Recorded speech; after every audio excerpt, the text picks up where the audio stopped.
ایران کا ایک شہر ہے کرمان، وہاں پہ ایک شخص ہے حاج ماشاءاللہ، غالباً اب بھی زندہ ہے۔ پورے کرمان میں جب امام حسین کی مجلس کرواتا ہے، کسی بادشاہ اور وزیر کی مجلس میں بھی اتنے طعام نہیں ہوتے جتنا اس کی مجلس میں امام حسین کا نظر و نیاز ہوتا ہے۔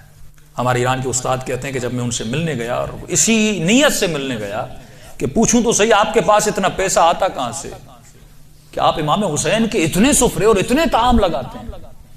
جب ملنے گیا تو کہا کہ ایک بوڑھا سا تھا 70 ایئرز کا، چہرے پہ عجیب نورانیت تھی، اور بیٹھا اور مجھے کہنے لگے کہ آج تک حسین کی میں نے جب بھی نیاز کیا میں نے جیب سے ایک پائی نہیں لگائی، مجھے نہیں پتا یہ کہاں سے آتا ہے، کون دے کر جاتا ہے، کہ پھر بھی یہ کیسے ہوا؟ میں نے آپ کے بارے میں بڑی چیزیں سنی۔ اس نے کہا کہ آج سے تقریباً 50 سال پہلے میرا کام تھا نجاری کا، جو لکڑیاں بناتے ہیں نا، لکڑی کا کام کرتا تھا، اور میری بڑی الفت تھی، محبت تھی امام حسین سے، میری زندگی عشق حسین کے محور میں گھومتی تھی۔ میں لکڑی کا کام تو کرتا تھا لیکن میں بڑی محنت کر کے لکڑی کے ممبر بناتا تھا حسین کے لیے، مسجدوں کے لیے ممبر بناتا تھا، تعزیہ بناتا تھا، تابوت بناتا تھا، علم بناتا تھا، جس بھی مسجد کا کام ہو سب سے پہلے وہ کرتا تھا۔ پورا سال میری یہ روش تھی، مسجدوں میں ممبر دینا، تعزیہ دینا، حسین سے عشق تھا۔ اس کے ساتھ ساتھ تھوڑے ہاسپٹلز کے کام بھی کرتا تھا۔ ایک دن کام کرتے کرتے اچانک مجھے اپنی کڈنیز میں بہت تکلیف ہوئی، میں نے درد کو دیکھے اندیکھی کر دی، 2-3 ہفتے گزرے، تکلیف بڑھتی گئی، یہاں تک ایک دن اتنی تکلیف ہوئی میں بے ہوش ہو کے گر گیا۔ مجھے ہاسپٹل لے جایا گیا، ڈاکٹرز نے مجھ سے کہا کہ کب سے تکلیف ہے؟ میں نے کہا 2 ہفتے سے تکلیف پڑ گئی ہے۔ انہوں نے کہا جلدی جا کر اپنی یورین کے ٹیسٹ دو۔ جب یورین ٹیسٹ دینے گیا تو میرا یورین ہی نہیں آ رہا تھا۔ پھر ڈاکٹر نے ایک انجیکشن لگا، کہا آج کے بعد گھر چلا جا، نہ تجھے چلنا ہے نہ تجھے کام کرنا ہے، بس بستر پہ سیدھا ہو کے لیٹ جا۔ کہ جب گھر پہنچتے پہنچتے میرے پاؤں پھول گئے، اور کہتا ہے کہ مولانا اس دن کا سونا 4 سال تک میں اسی طرح بستر پہ سویا رہا، بدن پھول گیا، نہ ہاتھ ہلا سکتا ہوں نہ پاؤں ہلا سکتا ہوں، یہاں تک کہ میں نے آنکھوں سے دیکھنا بھی چھوڑ دیا، بس مجھے کانوں سے آوازیں سنی آتی تھی۔ جب اس تکلیف میں پہنچا نا، اپنے جتنے رشتہ دار تھے سب چھوڑ کے چلے گئے۔ ایک میری بوڑھی ماں تھی، لوگ میرے قریب نہیں آتے تھے کہ یہ بیمار ہے اس کے قریب نہیں جاؤ، لیکن میری بوڑھی ماں میری خدمت کرتی رہی۔ ماؤں کی قدر کرو جب تک زندہ ہیں۔ کہ اس ماں نے میری خدمت ایسے کی جیسے میں بچہ تھا۔ کہ ایک دن مجھے یہ ہو گئے ہاسپٹل آنا جانا، بدن بہت پھول گیا، کھال بالکل نرم ہو گئی، کہ ہاسپٹل لے جایا گیا۔ ڈاکٹر نے جب مجھے پلٹا تو میری پیٹھ پہ کیڑے پڑ چکے تھے کیونکہ بدن نرم ہو چکا تھا۔ میری ماں ڈاکٹر کو کہتی تھی بیٹے کو پانی پلاؤں، کہتا تھا نہیں، بس چمچ کو گیلا کر کے اس کی زبان پہ رکھو۔ کہا 4 سال میں نے وہ پیاس چکھی جس کو سوچ کے میں حسین پہ روتا تھا۔ شدت پیاس میں میں نے بس دل میں نے حسین حسین حسین کو، اپنے آقا کو، میں نے امید نہیں توڑی، حسن ظن تھا میرے آقا حسین پہ۔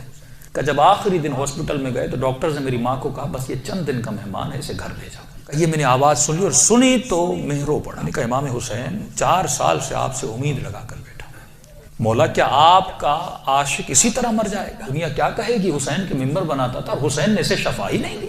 کہ میری ماں نے گھر کے سرداب میں لا کر مجھے سلا دیا۔ کہ وہ دن تھے محرم کے دن، پہلی محرم ہوئی، میری ماں نے جلدی جلدی گھر میں صفائی کرنا شروع کی اور نیچے آئی کہنے لگی میرے لال محرم شروع ہو گیا ہے، اب میں تجھے حسین کے حوالے کرتی ہوں، میں جاتی ہوں مجلس سننے۔ کہتا ماں یہ کہہ کر چلی گئی، اس سرداب میں سو رہا تھا، 4 محرم کی رات آئی، آج بھی اس کا گھر موجود ہے، سب کچھ ہے۔ 4 محرم کی رات آئی، میں نے دیکھا کھڑکی سے ایک پرندہ اندر آیا۔ کہتے تب تک کان کام کرتے تھے لیکن جیسے یہ پرندہ آیا میری آنکھوں نے دیکھنا شروع کیا۔ لیکن یہ عجیب کبوتر تھا جس کے 3 پر تھے، سفید تھا، سبز تھا اور لال پر تھا۔ میں نے زندگی میں ایسا کبوتر دنیا میں کہتا میں نے نہیں دیکھا، پنجے اس کے لال تھے۔ آیا اور آ کر میرے سرانے پہ بیٹھ گیا۔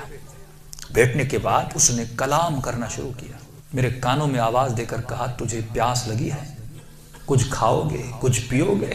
4 سال سے زبانوں پہ تالا لگا تھا پر اب یہ تالا کھل گیا۔ میں نے کہا مجھے بہت پیاس لگی ہے، اتنے سالوں سے پیاسا ہوں۔ کہ پتہ نہیں اس کی چونچ میں کیا تھا، اس نے میرے منہ میں ڈالا، بس وہ بدن میں جانا تھا، ایک عجیب سی فرحت مجھے ملی۔ پھر وہ پرندہ اڑا اور اڑ کے سامنے کرسی تھی اس پہ بیٹھ گیا۔ اب میں کہہ رہا اپنے ذہن میں یہ کہہ رہا تھا کہ مولا حسین اگر تو نے بھیجا ہے تو یہ اڑ کے میرے پاس آئے گا یا میرے بستر کے نیچے جائے گا، اگر تو نے نہیں بھیجا یہ اڑ کے چلا جائے۔ کہ اتنا کہنا تھا، وہ پرندہ اڑا اور میرے بستر کے نیچے جا کر بیٹھ گیا۔ کہ بس اتنا ہوا، لیکن ابھی بھی بستر پہ لیٹا ہوا ہوں، لیکن تھوڑی فرحت مجھے مل چکی ہے۔ اب سوچ رہا ہوں یہ پرندہ کون ہے، کہاں سے آ رہا ہے۔ اتنے میں صبح ہوئی، میری ماں نیچے سرداب میں آئی اور اس کے ہاتھ میں رومال تھا۔ پہلے زمانے میں جب لوگ روتے تھے تو ایک رومال رکھتے تھے، کہ جلدی دوڑی آئی اور گیلا سا رومال تھا، اس نے اس رومال کو میرے اوپر نچوڑنا شروع کیا۔ تو میں نے کہا کہ اماں یہ کیا ہے؟ کہا یہ حسین کے غم میں جو آنسو بہائے نا تیرے بدن پہ مل رہی ہو تاکہ خدا تجھے شفا دیتے۔ کہ یہ کہہ کر میری ماں چلی گئی۔ جیسے جا رہی تھی میں نے کہا اماں اگر زحمت نہ ہو، ایک کبوتر ہے اس بستر کے نیچے، اگر زحمت نہ ہو اس کے لیے تھوڑا دانا اور پانی رکھ لو۔ ماں نے کہا کبوتر کہاں سے؟ کہا بس رکھ لو۔ کہ ماں آئی اور اس نے نیچے دانا رکھا، پانی رکھا، چلی گئی۔ کہتے غالباً 10 محرم کا دن ہوا، عاشورہ کا دن ہوا۔ میں نے کہا مولا حسین آپ کی عاشورہ بھی آ گئی، اب بھی مجھے شفا نہیں دو گے؟ کہا رو ہی رہا تھا کہ اچانک میرے کمرے کا دروازہ کھلا اور میں نے ایک نورانی شخص کو اندر آتے ہوئے دیکھا کہ تب بستر کے ساتھ جو کرسی تھی وہاں آ کر بیٹھ گئے۔ بس میں نے چہرہ دیکھ کے سمجھ گیا یہ میرا حسین ہے۔ کہتا مجھے نہیں پتا میں نے کیسے سمجھا، لیکن میں نے دیکھا، میں سمجھ گیا یہ میرا آقا حسین ہے۔ کہہ رہا جیسے میں نے امام حسین کو دیکھا، خود کہتے میں نے مولا کا یہ بازو پکڑ لیا اور بازو کو پکڑ کے میں نے حسین کو لپٹنے کی کوشش کی۔ کبھی بازو کا بوسہ لے رہا تھا، کبھی ہاتھوں کا بوسہ لے رہا تھا۔ کہتا جب میں نے ہاتھ دیکھے نا تو مولا کی انگلیاں کٹی ہوئی تھی۔ میں نے کہا میں قربان جاؤں میرے آقا، 4 سال سے انتظار ہے، میری جان آپ پہ فدا مولا، اتنی دیر لگا دی اپنی زیارت کر۔ امام حسین نے اپنا ہاتھ میرے سر پہ پھیرنا شروع کیا۔ کہا آج ماشاءاللہ ہم آ گئے، ہمارا انتظار تھا، ہم آ گئے، تیرا انتظار ختم ہو گیا، بتا تجھے کیا چاہیے؟ میں نے کہا میں نہیں بتاؤں گا، آپ کو پتا ہے مجھے کیا چاہیے، آپ میرے حال کو دیکھ رہے، میں زبان سے کچھ نہیں مانگوں گا، آپ کو پتا ہے کہ مجھے کیا چاہیے۔ اتنا کہنا تھا، حسین نے میرے وجود پہ ہاتھوں کو پھیرنا شروع کیا، میرے ہاتھوں کو پھیرا، میرے کاندھوں کو پھیرا، میرے جسم پہ ہاتھ لگائے۔ کہا آج ماشاءاللہ جو تجھے چاہیے تھا حسین نے دے دیا۔ میں نے کہا آقا آپ کا بہت شکریہ۔ کہ مولا میں نے ایک نظر کی تھی۔ کیا کی تھی آج ماشاءاللہ؟ مولا میں نے نظر کی تھی اگر آپ مجھے شفا دیں گے میں 10 دن آپ کا نیاز کروں گا، 10 دن مجلس کروں گا اور 10 دن آپ کا نیاز کروں گا۔ امام حسین نے کہا آج ماشاءاللہ 10 دن اپنی طرف سے کرنا، 8 دن میری طرف سے کرنا۔ کہا مولا 8 دن کس چیز پہ؟